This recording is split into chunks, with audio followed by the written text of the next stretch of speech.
Good afternoon, and thank you for all coming today. When I was talking with Jim this past Tuesday, as he sat on the tarmac in Michigan, his flight out here was delayed because of snow. I told him how appropriate it was that his press conference was scheduled for today. He asked, "Why's that?" I said, "You're bringing the storm with you. It's supposed to rain all day Thursday." There was a brief pause, and he replied, "Dean, we are the storm." Coach, well said. Thank you. Jim, let me be the first to officially welcome you to Los Angeles, to the Chargers, Sarah, your entire family. I can just tell you from myself, my family, the organization, the entire community, how grateful we are you're here and how excited we are you're here. Thank you.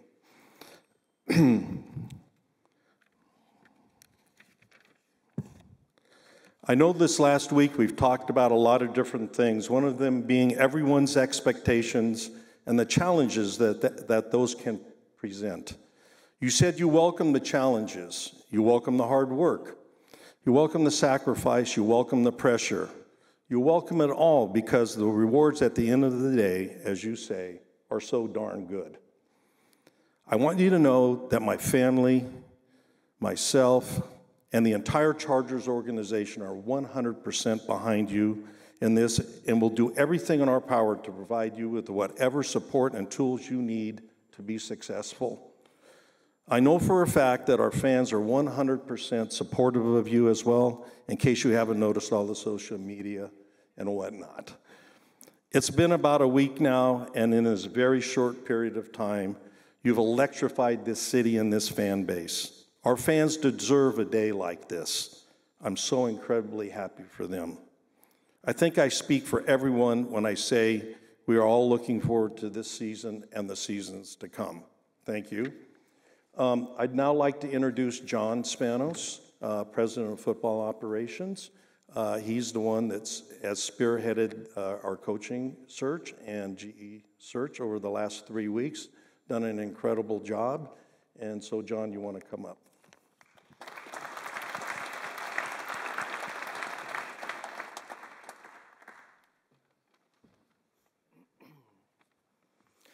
Well, first off, thank you all for coming today. I know that driving in the rain in Southern California can be a risky proposition, to say the least, so appreciate you all being here. This really is an exciting day. It's the culmination of a lot of hard work by a lot of people. And before I get going, there is one person I just want to acknowledge in the crowd. Our new general manager, Joe Ortiz, is here today. He just got into town late last night. Yeah, let's give a round of applause for Joe. His press conference is going to be next Tuesday, and I'm really looking forward to introducing Joe then. And so, Joe, welcome to the Charger family, man. Before I introduce our new head coach, I thought I'd talk a little bit about our process and what led us to Coach Harbaugh. When we made a change at head coach and GM, before looking forward, we thought it was really important to look back and reflect on where we were as an organization. What are some things that we had done well, but really more importantly, what are the things we need to do better? Where do we need to be better, especially as it related to the head coach search? We formed an internal search committee that was comprised of a very diverse cross-section of our organization. And I want to thank each person that was on that search committee because I got to tell you, we put in a lot of hours together. It was a lot of hard work, but it was important work. This was the most head coaches I think that we've ever interviewed in a search, at least that I've been a part of. We interviewed 15 in total. And, I think because successful coaches can come from all backgrounds, all resumes, all styles, it was just so important that we were really comprehensive in the search and that we put in the work. And this was probably the deepest pool of head coach candidates of any search I've been a part of. And I want to take a moment and thank each and every candidate that took the time to interview with us. It was really an incredible group. There were a lot of really deserving coaches. A number of them got head coaching jobs this year, and I have a strong feeling that many more are going to get head coaching jobs in the years to come. But, I really really this process. We got to talk to some outstanding people, made some really great connections, got to hear some really interesting insights. And even though it was a short time, I feel like I was able to forge some relationships that I know are going to last well beyond just this hiring cycle. So I'm really grateful for that. I just want to thank you again to all the candidates that took the time to interview.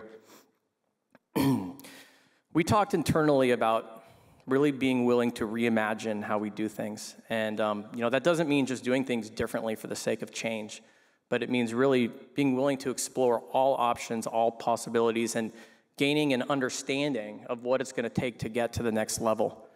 One of the most important steps before we began the search is, identifying what it is that we're looking for in a head coach. And a lot of time was spent on that, and we were able to identify specific traits in the category of leadership, specific traits of football acumen.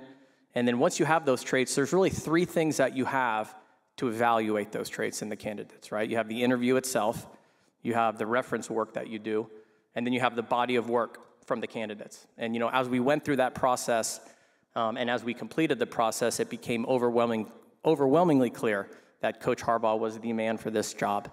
And I'll start with the body of work, because really Coach's body of work speaks for itself.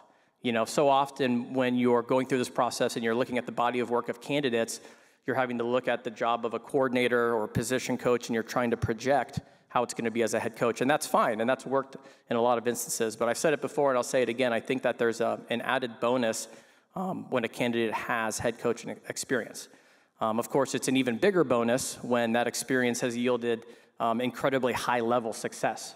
And probably the biggest and most rare bonus of all is when it's happened not once, not twice, not 3 times, but 4 times. And in each of the 4 times when Coach Harbaugh arrived at his team, they were struggling. And he was able to completely reverse their fortunes and turn them into winners.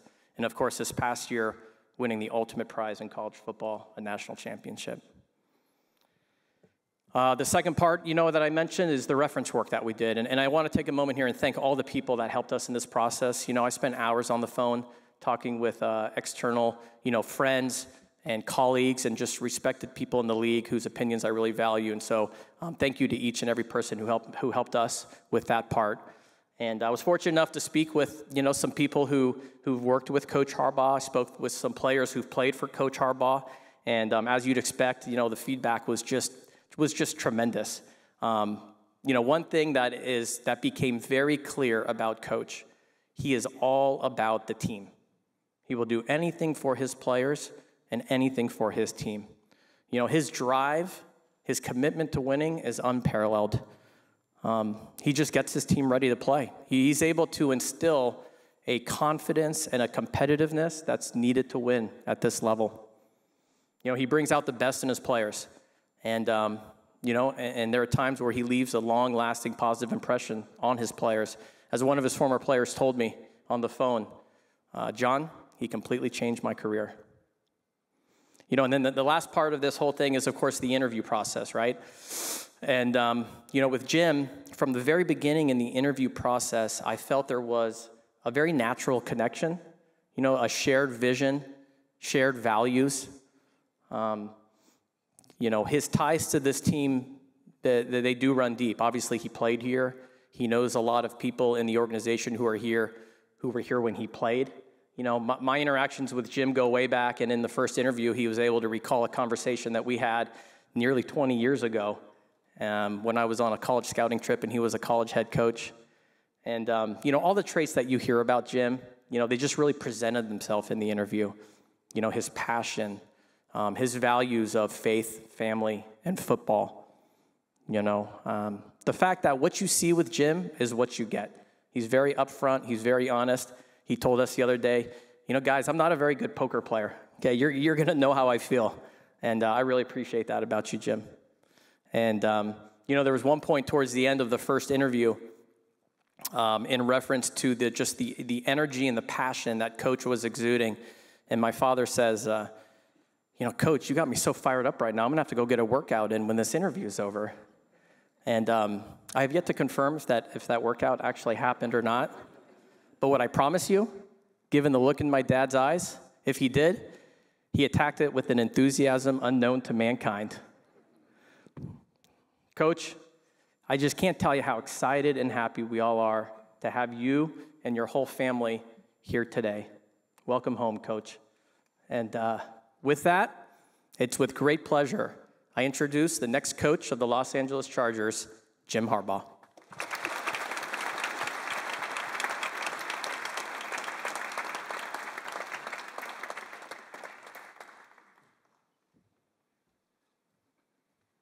Thank you very much. If I just had one word, it would be gratitude for this opportunity, for the guidance that I've received.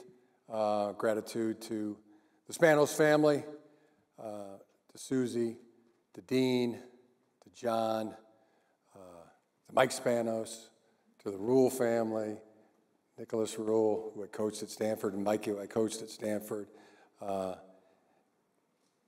Anna, Philip, the entire family, everybody in the Charger organization for allowing me to have this opportunity. Gratitude to the players that have been great. Our communications have been outstanding. Appreciate them welcoming me to the team. I believe we really share an important asset, which is being relentless. I see that in the players that we have on this football team and the Spanos family.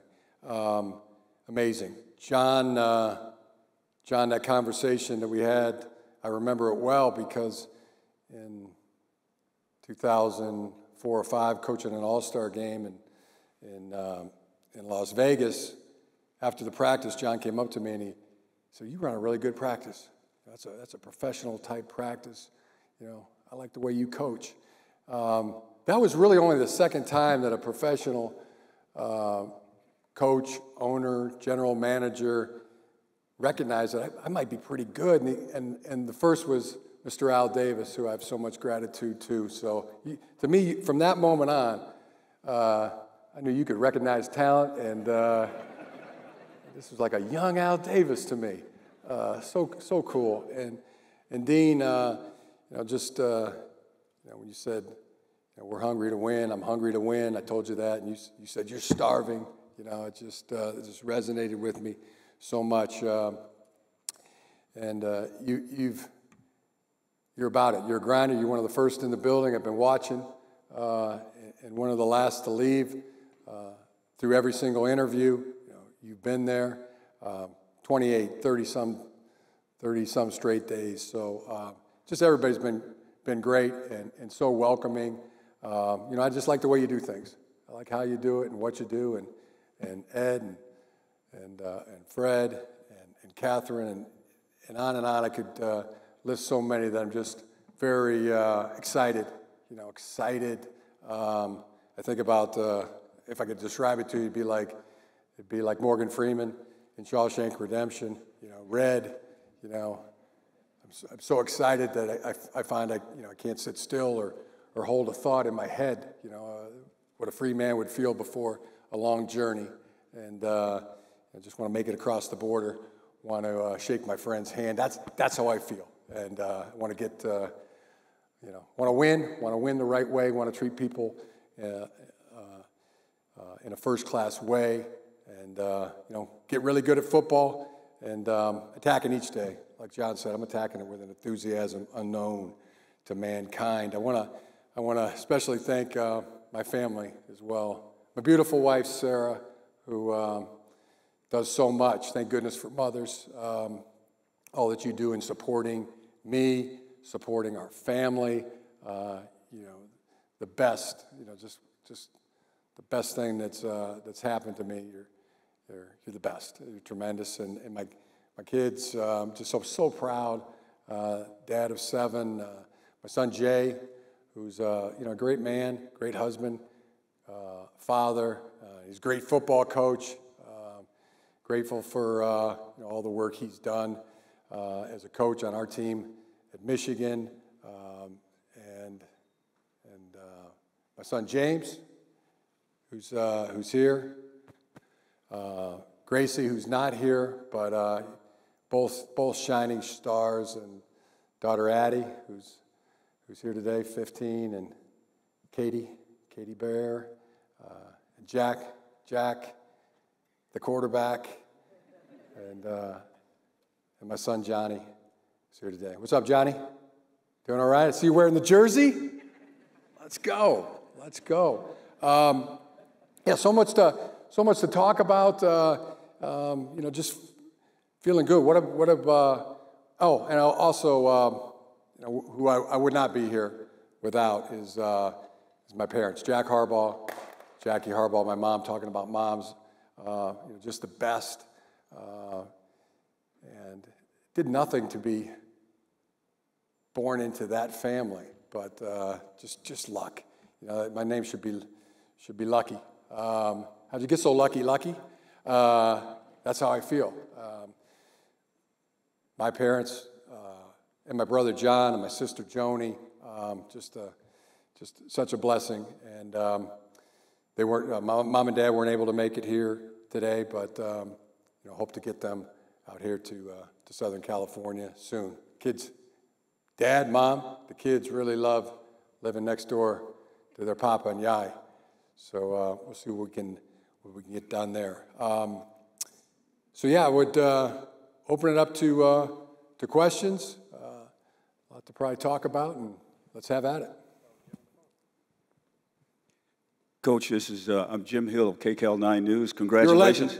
You're a legend. No, you're the legend. You're a legend. No, you're the legend. You are a legend. Believe me, you're the legend. First of all, congratulations and good luck.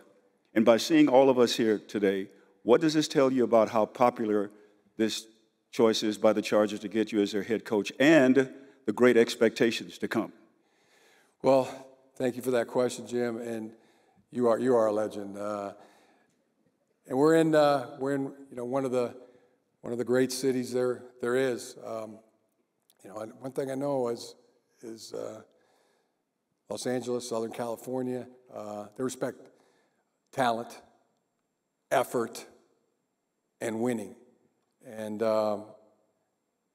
it needs to be multiple championships. And we're going to be humble and hungry, but that's our goal. That's our goal, is to treat people in a first-class manner, to win multiple championships,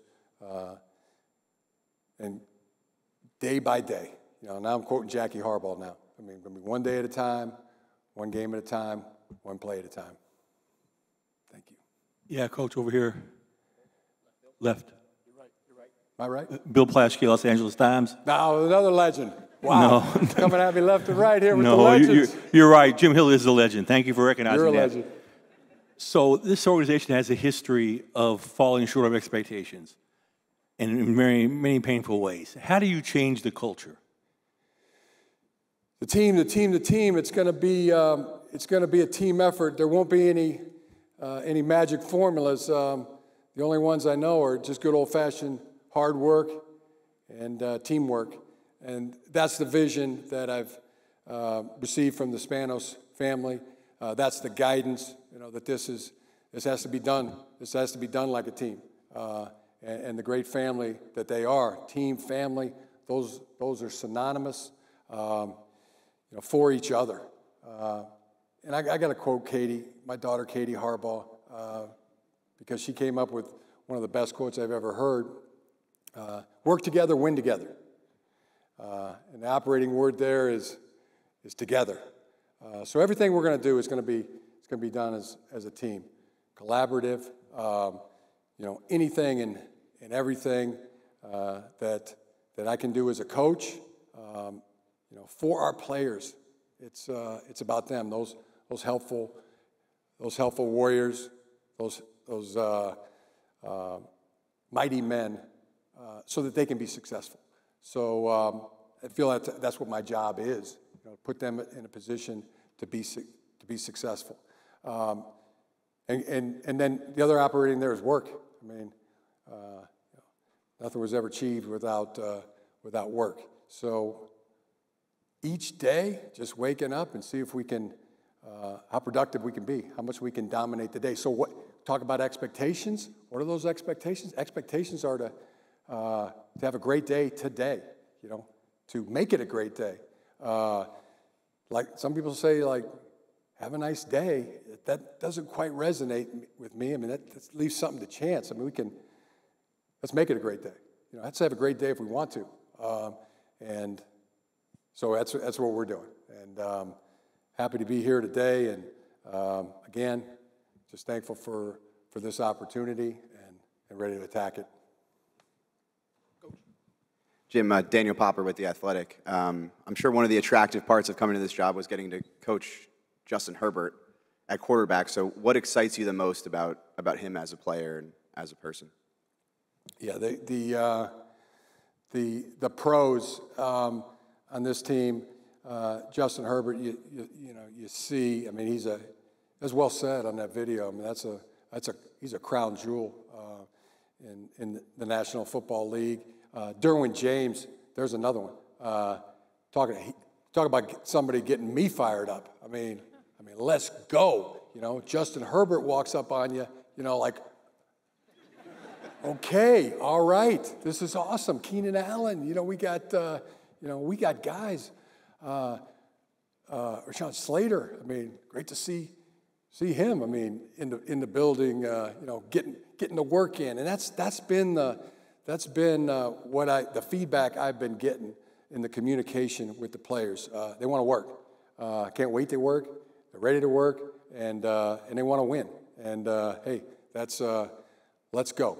The weight room we're getting it cleaned up right now. We're getting it all set. Had a great day just yesterday. I mean, talk about fulfillment. I mean, going in there to Home Depot and getting the shop vac, and I feel like I'm back at USD. I mean, let's get this thing right. Let's get it good. When these players come in here, then everything's organized, and they're going to see that things are changing. Things are different, and we want to get into that center of player development. That weight room, and let's have at it. It's you hungry? You want to eat? I mean, this is an all-you-can-eat buffet right here. So let's get that work in, and that's what the players have been saying back to me. Let's get it, coach. So let's go. Jim, Joe Reedy, Associated Press. I tried asking you a version of this at Disney, but what about playing for the Spanos family and coming in?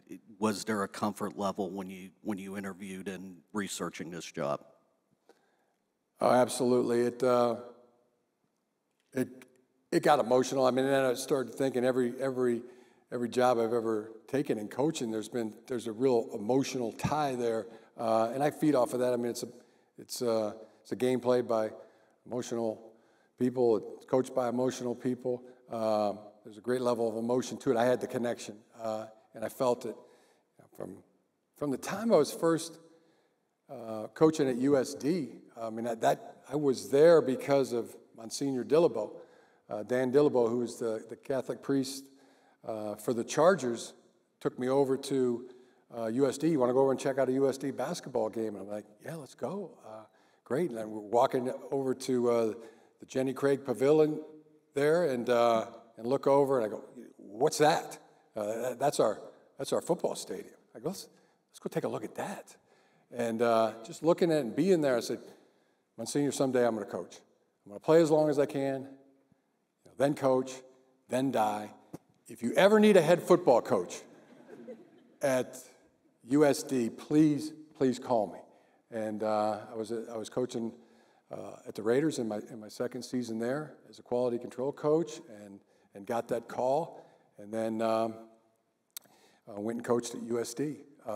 Funny story I'll tell you sometime about what Mr. Davis said to me when I was making that move, but that was a connection. Then the next was Stanford. I go to Stanford to coach there. My dad had been a defensive coordinator there. I went to Palo Alto High School as a junior and a senior, and that was right, going back to coach at Stanford. Then the 49ers, it was just right up the road. All these friends that are 49ers fans, and grateful to Jed York, the York family, and the amount of incredible times that we had there. And then when it was time to go, it was back to Michigan, which is means so much to me, where I went to college, and now I'm going to the Chargers, where I played, and the family.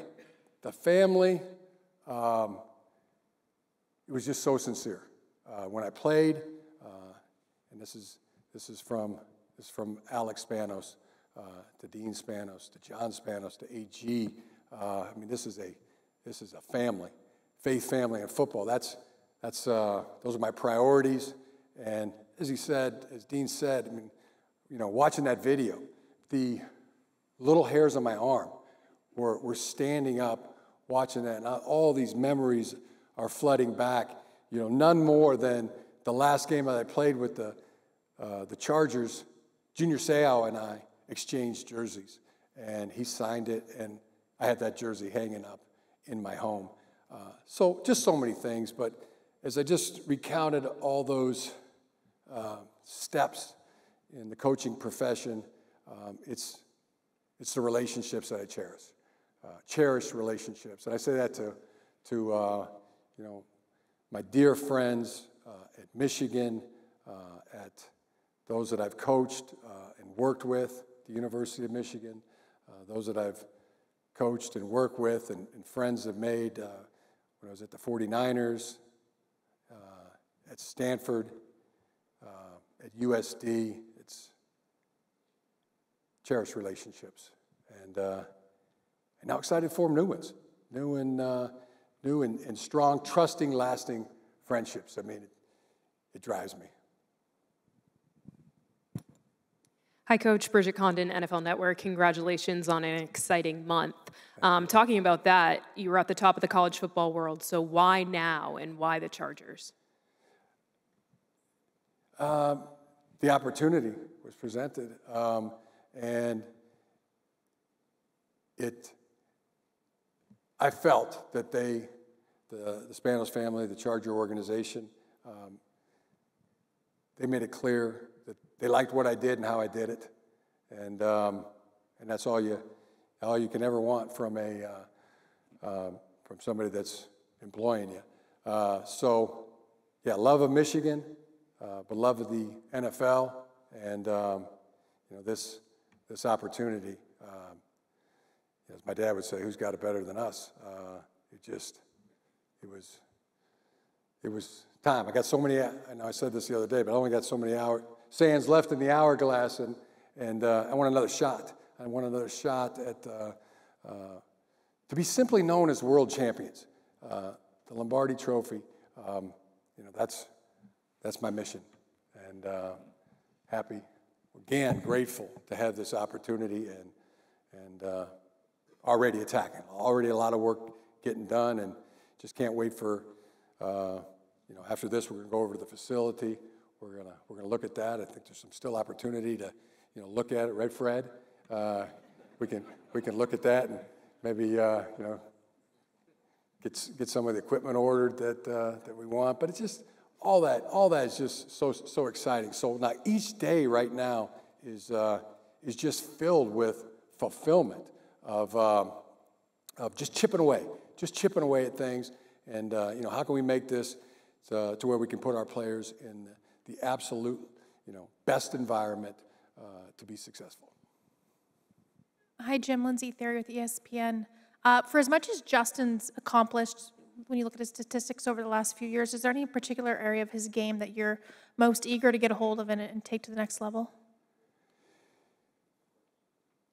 The thing that's just hitting me now, and I'm watching his throws, and I haven't been through them all yet, but I want to get to where I watch every one of his NFL throws, every one of his snaps. I mean, the thing that's jumping out is just this enormous talent, and I'm waking up like real early in the morning these days, going, I got to bring it. I got to bring my A game in every sense of the word. And I want to get a coaching staff put together and hired that is going to be worthy of coaching not only Justin but Derwin and all the guys. I mean, I really think this is a talented group that's been assembled here, and that's what's going to motivate it. That's what's going to drive. So I'm really thinking about my accountability and just making sure that I'm ready, and the things that I tell him are going to be, exact because I've looked at it and watched it, and but it's going to be a team effort all the way. But yeah, I'm excited about the challenge. Let's see if I'm man enough, good enough coach, and to so that all his hard work can be realized. I want to work really hard so that his hard work is going to be realized. Justin and every player on our football team. And I know Joe's day's next week, but from your perspective, with Joe coming from the Ravens, there seems like an obvious connection there, but what makes him a fit for you as a general manager?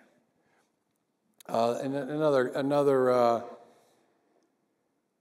I didn't get to meet every general manager that the organization interviewed, but I mean, got down to Brandon Brown and Joe Ortiz, and I'm like, wow. I mean, I'm blown away. I mean, great job of selecting, these two men that got, and then Joe, just fabulous. Been with the Ravens last 16 or 17 years. Nobody knows it better. Nobody knows the talent better.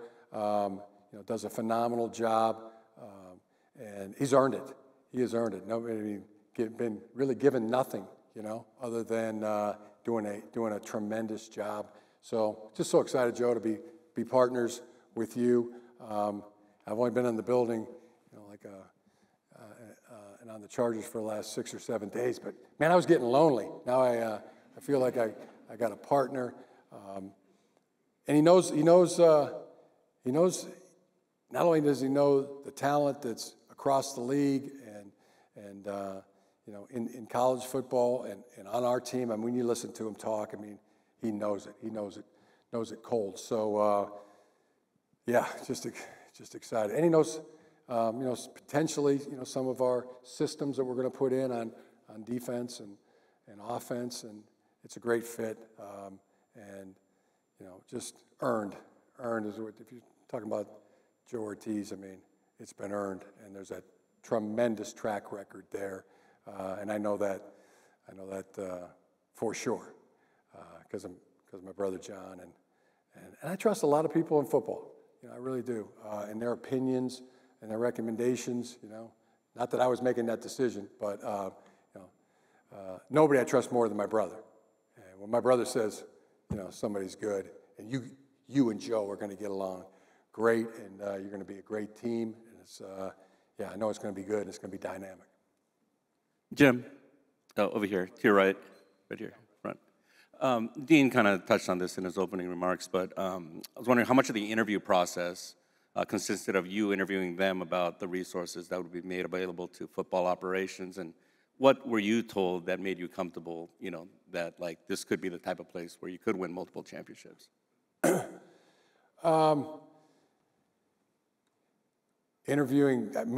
wasn't. I mean, these are conversations. It was just, football talk, football dialogue. It was great. It was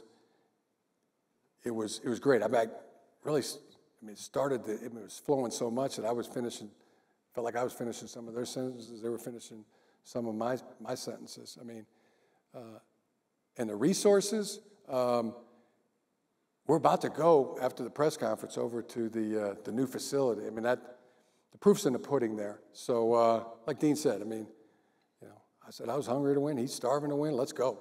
So I have no doubt that it's all about winning and winning the right way and doing everything for this organization to apex. Like I said, I believe Dean, the Spanos family, and myself share an important asset, which is relentless.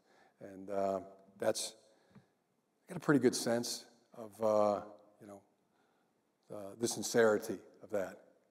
They're sincere people, and I take them at the word, and everything since has been, like I said, we're working toward it. I feel good about it. Reiner Saban in Detroit Free Press, long time no see. What do you think the state of Michigan football is right now, and how much have you been talking to Sharon about the transition process and the coaches that you're taking, as far as Jesse Minter, Ben Herbert, maybe a couple others? Sharon is the right man for the job. Nobody else would be, I mean, that's the guy, and they got it right, and things are, we're top-rated team right now, top 5 team. I still think of it as one, you know, the Chargers and the Michigan Wolverines, like one team. In a great place, that much like when players, you know, leave the university to go on to the pros, you know, there's a passing of the baton that takes place, and you see J.J. leave, but then I see Jaden Denegal, Alex Orji. I mean, next day they're on that field, they're throwing with receivers, and there's an excitement there. I've been involved in that as a player when the quarterback ahead of me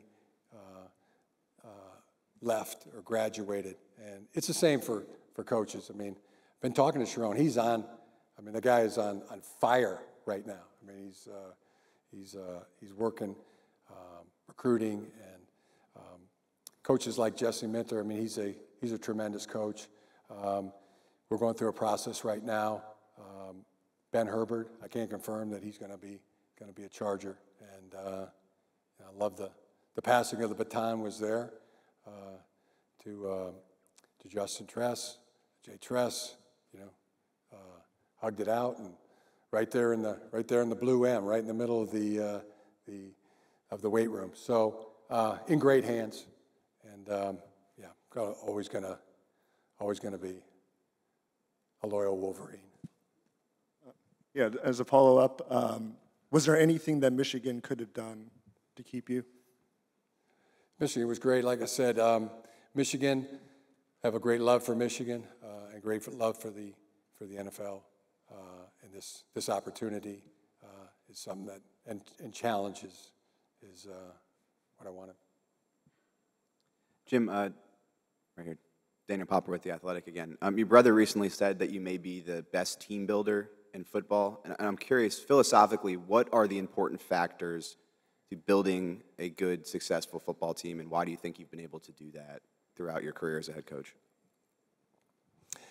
Well, I'm not going to let him out-affirm me. I mean, John Harbaugh is he's the best of the best. There is nobody better, in my opinion, and you know, it's great.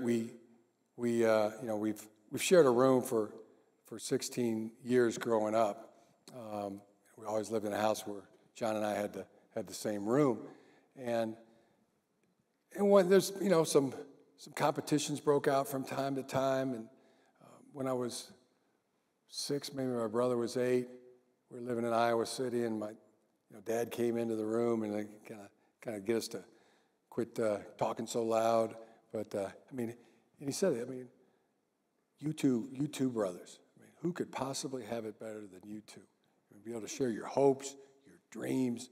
You can talk sports, talk your goals. Who could have it better than you two? Nobody, Dad. Nobody. Yeah, Dad's right. And he was right. He was right.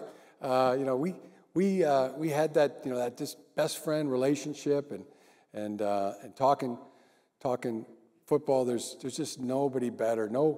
Nobody than John Harbaugh. The way he coaches, proof's in the pudding. The way he builds teams. The way he treats people with a class and a grace. Just is much gratitude for his example that he set. Hey, Jim. Chris Rim, ESPN. You talked about winning and multiple championships and the expectation here, but obviously this team was 5-12 last year. Do you expect that in year one? What does success look like for you in the first year here? That's a great question. It's going to start with humble and hungry. Right there. That's where we are right now. Humble and hungry, and we're gonna respect all our opponents, and we're gonna strive that we're gonna earn their respect, and we're gonna earn our winning. Tough team, the resilient team, a relentless team, physical team is what we're gonna aspire to be. Don't let the powder blues fool you. that's what we're going to aspire to do. And just a follow-up from me, I know you said you're working through some things with coaches, but do you have plans to keep, any of the coordinators that were here, like Brian Ficken or Derek Ainsley? I know you said you're working through some stuff, but wondering if you're keeping any of those guys on staff. Yeah, working through that now. Thanks for that question. Just some amazing coaches, and several that you mentioned there. I've been, having the conversations with, and it's a process, and we're working through it. And we're working through it with Dean, with Ed, with John. I mean, they've been right there, hip by hip. Joe now. We've been talking on the phone, but now he's in town. Just got in last night. Yeah, that's priority number one right now, alongside just getting to know the players, but getting this staff, putting this staff together. Want an all-star staff, and that's worthy to coach our players, and so that's what we're working on. Jim, is there a timeline you would like to have that done by? Yeah, I'm gonna be here working every day until that's done. Sarah, I'll probably come home for a couple days, but not until that staff is hired and locked, cocked, and ready to rock. And then your roster, it's no secret, you guys are a bit over the cap. What point do you turn to the roster and start looking at that and seeing, what you guys would like that to look like next season? The same amazing talent, amazing players on this team. And again, Joe just got in last night, so we're gonna give him some time, but it's gonna be a team effort. After we get the staff hired, then we're gonna really start looking at the roster and evaluating that, and getting ready for the combine. That'll be next on the agenda too, and free agency when that opens, and then getting our systems in. We're gonna get our systems in offensively, defensively, special teams, and then get prepared for installs for phase 1, phase 2, phase 3. So the great news is there's a lot of work to be done, and it's just gonna fill the days, and they're gonna fly by. But that's what we're gonna do: attempt to dominate each day and be as productive as possible. Jim, what's the biggest immediate need when you look at this roster? I know you just mentioned you still have, to get with Joe and figure things out. Really get the staff hired. That's the biggest priority right now. And then for you, like what are your conversations? What have they been like with the players and with Justin? And when do they get really serious? They've been incredible. What they've been like has been incredible. It's to a man. I mean, they just appreciate them too for getting back to me. And they got busy lives, and some guys on vacation, some guys with their family, and yeah, Trey Pipkins got to meet him in the airport. 3 great big kids, and his wife and his dad. I mean, just ready to go, Coach. We're just ready to go, ready to get work. Happy you're here, and and I gotta, he's gotta. And he had to get the kids through the security, but other conversations have been just as incredible. I mean, the theme is guys are ready to work, guys, very hungry to win. Coach Ted Sobel, local and national radio. Nice to see you. Welcome back to L.A. Thank you. Speaking of L.A., 1960, 3 years before you were born, this team started. Here. Yes. I'm probably one of the last guys left who actually went to one of those games, but the first year. But what is it like to come back to a team that you actually played for, went off and did your thing, and then came all the way back? And I asked this to Phil Jackson 25 years ago exactly. Are you an LA guy? How does that fit in your life? Am I an LA guy? Yeah. Yeah, I think so. I mean, I aspire to be, you know. Growing up in the Midwest is where I grew up, you know, Ohio, Michigan, Kentucky. Then we moved to California my junior and senior year of high school. Then I went back to Michigan for college. But my growing up was, and I told a lot of the folks when I was at the Rose Bowl, I mean, it was growing up watching the Rose Bowl on New Year's Day. I mean, laying on your stomach, you know, hands under your chin, elbows on the floor, looking at palm trees and mountains and sun and ocean, and wow, I want to be there someday. I mean, my favorite show growing up is The Rockford Files. It's still my favorite show. Ted Lasso has now tied The Rockford Files, but you know, that was me as a kid. I mean, it's all, you know, driving that Camaro around L.A. and car chases, and you know, got a has the you know, down there by the beach, got the trailer down there to the beach. I mean, I told my wife this. Should I tell him? Yes. Yes. Okay, so I want to drive my RV out. I want to drive my RV out and go to a trailer park, you know, like down by the water or by Disneyland. There'll be two that I've researched that are close to the facility, and I want to Jim Rockford it for the for the next couple months until we move to the new facility. I have that thought going through my head. Jim, a quick follow-up on the timing of coming here and leaving college. I've spoken to a lot of coaches. They don't like what's going on right now with NIL. It's just a different kind of a job. If this happened 10 years ago, would you still have made that move? I don't look at the obstacles. I don't look at, I mean, every job maybe has its downside or challenge or adversity, but no, I have no complaint. You know, people that complain, what we talk about, Robbie, I mean, that's a common plain. That word comes from common plain. They want to get you to agree with them. I got no complaints. Got no complaints, and you know, love football, love coaching, you know, faith, family, football, and this opportunity I just have tremendous gratitude for. Coach Darren Haynes, KCAL. Let's go back to the siblings. Had the opportunity to hear a lot of stories from John about how competitive you two are. How much have you thought about the opportunity of going against your brother this season? Have you two talked about it?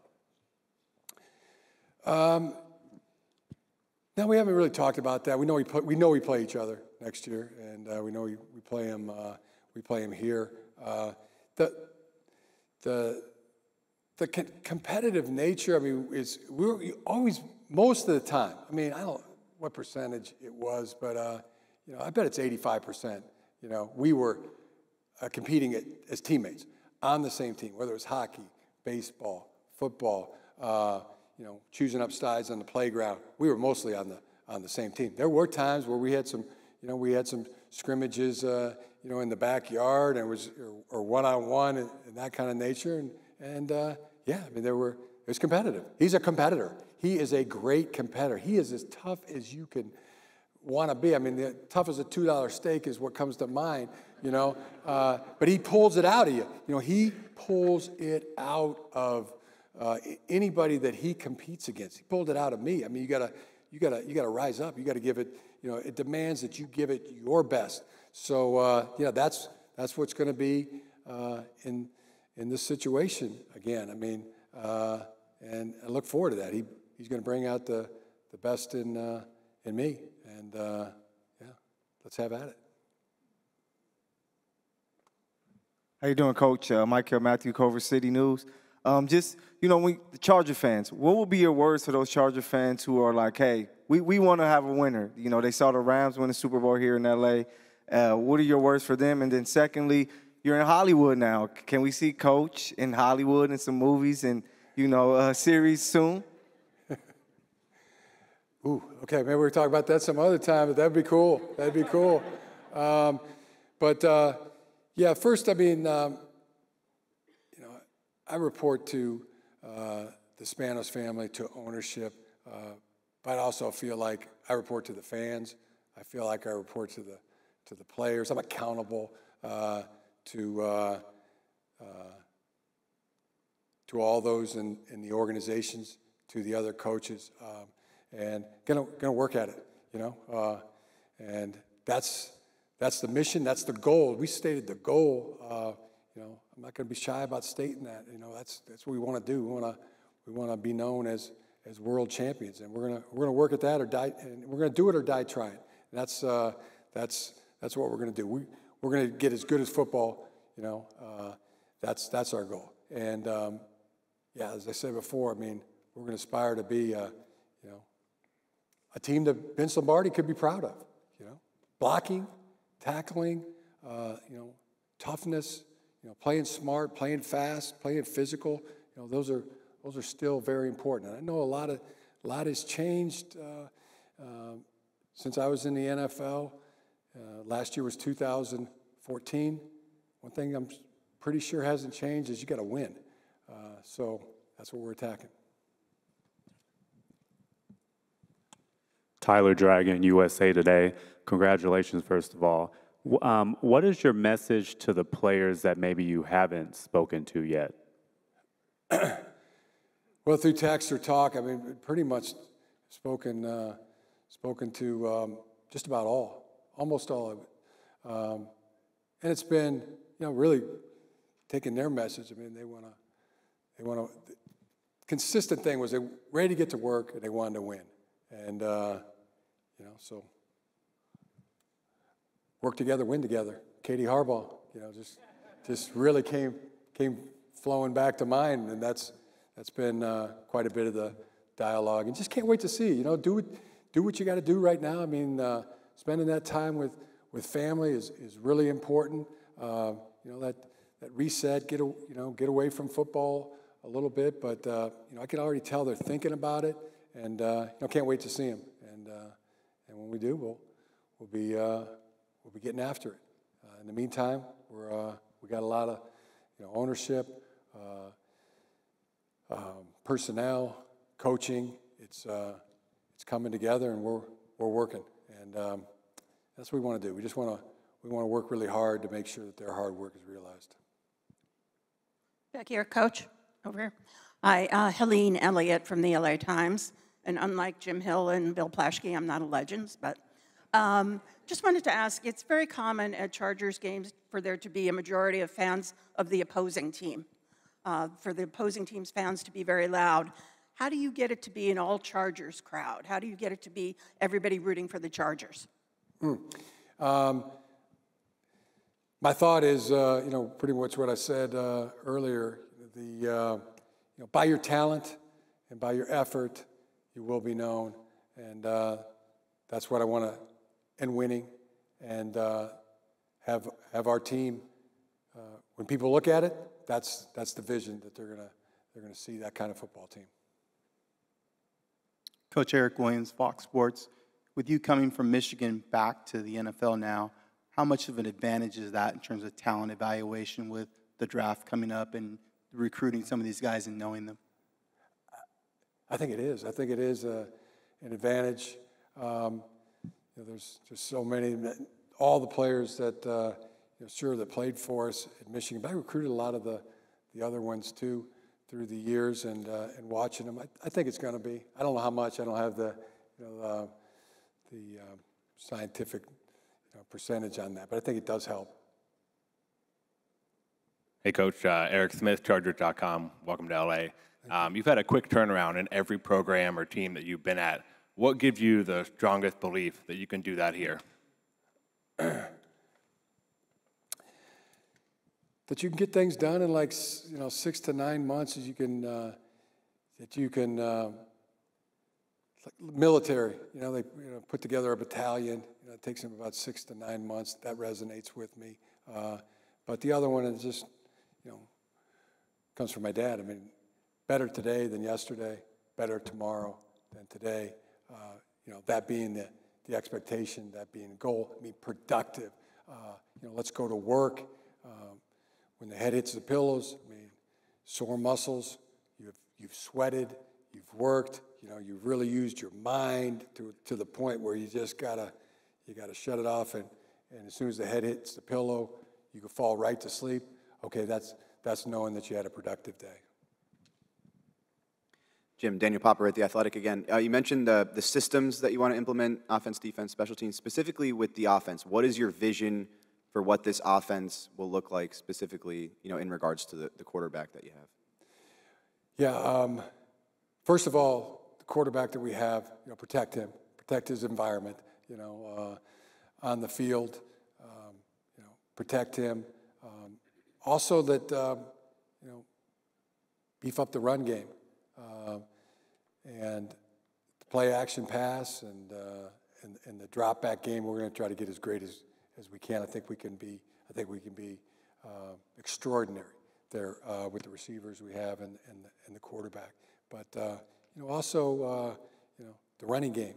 Work just as hard at that and get to be a balanced type of a football team and always protect the football. But that's where it starts. I mean, sometimes tell other players, it's not that I love, the quarterback more than anybody else on the team. I love all the players on the team. I mean, like beloved sons. But the quarterback, he does touch the ball every single play, and that person is, that's somebody that we got to protect. And I love the line too. I mean, there's no other position group on the entire team that they don't rely on any other position to be good, but every other position relies on them to be successful. And then the pass catchers who also need to be really good blockers, for us to have a good run game. Defense, I mean, if they don't score, they don't win. And put a defense out there that is aggressive, hard to score on, going to get turnovers, and then win a couple games in the special teams. Also protect the football, set the tone, be the tone setters with the special teams. First plays of the game are special teams plays. So all that to say, really, the team. Not so much offense, defense, special teams, but we-fence with the entire football team. And then just following up, I know you said you're still working through staff stuff, but as far as offensive coordinator, what traits are you looking for that position, and how important will familiarity be when you do end up deciding on an offensive coordinator? Yeah, a question. I mean, have for an offensive coordinator. What kind of offense do you envision? What kind of unit do you envision? And then, my next is to really tell me about the offensive line. Go through that position, and that's where it starts. I hear that the vision is the same. That the offense that not going to turn the ball over, but is going to be able to drive, put points on the board, and physical, but same, especially up front. I mean, a team that is tough, can block, can tackle, block on offense. We want to be balanced. Run game, pass game. Got to protect the quarterback. There's a tone there. There's an example set from the coordinator that it's unselfish. It's the same that we want from the players. We want from our offensive coordinator. Not about stats. It's about our team winning. We got time for two more. Joe and then Dylan. Jim, there was a lot, your previous stop in San Francisco, kind of a butting of heads with the front office and everything. Just how much personnel control will you have over the roster, or what will the split be between you and Joe? Yeah, I mean, don't believe everything you read. I mean, I remember in the sixth grade, my English teacher came in and presented this concept called critical reading. I wonder how many people would really even know what the definition of that is. So, yeah, that was an awesome time in San Francisco. Now, here, my relationship with the GM, I mean, I really want to be his Robin to his Batman in the off season, and then when it turns around to the season, I mean, I'll be Batman, he'll be Robin. We'll be Cape Crusaders, man. And then, just as a quick follow-up, will Jesse Minter and your son be joining you on staff here? Going through the process right now. Timeline, I mean, just got to get it right. You know, I mean, John said it, and I respect the way they went about that process. There's so many good coaches out there, and nobody I respect more than Jesse. He's phenomenal, shining star as a coach. You know, I've been with him, but yeah, I want to talk to as many people as I can, and before we make the final hires. But he'd be tremendous if we were. And I think Jay's a great coach, shining star as well. So we'll let you know. Haven't made the final decisions on the staff yet. Jim, you mentioned Ted Lasso. I was wondering if you saw any parts of yourself in Ted Lasso, or if there were parts of Ted Lasso that you wish you had. Oh yeah, there's some things I've copied from Ted Lasso. I try to emulate Ted Lasso in a lot of ways. That's TV show. Yeah, that's one of the best. Jason Sudeikis, tremendous. I got a great story of how I met Jason Sudeikis. But I think that there's a life lesson in every one of those episodes. If you haven't seen that show, piece of advice, if I may, watch the Ted Lasso show.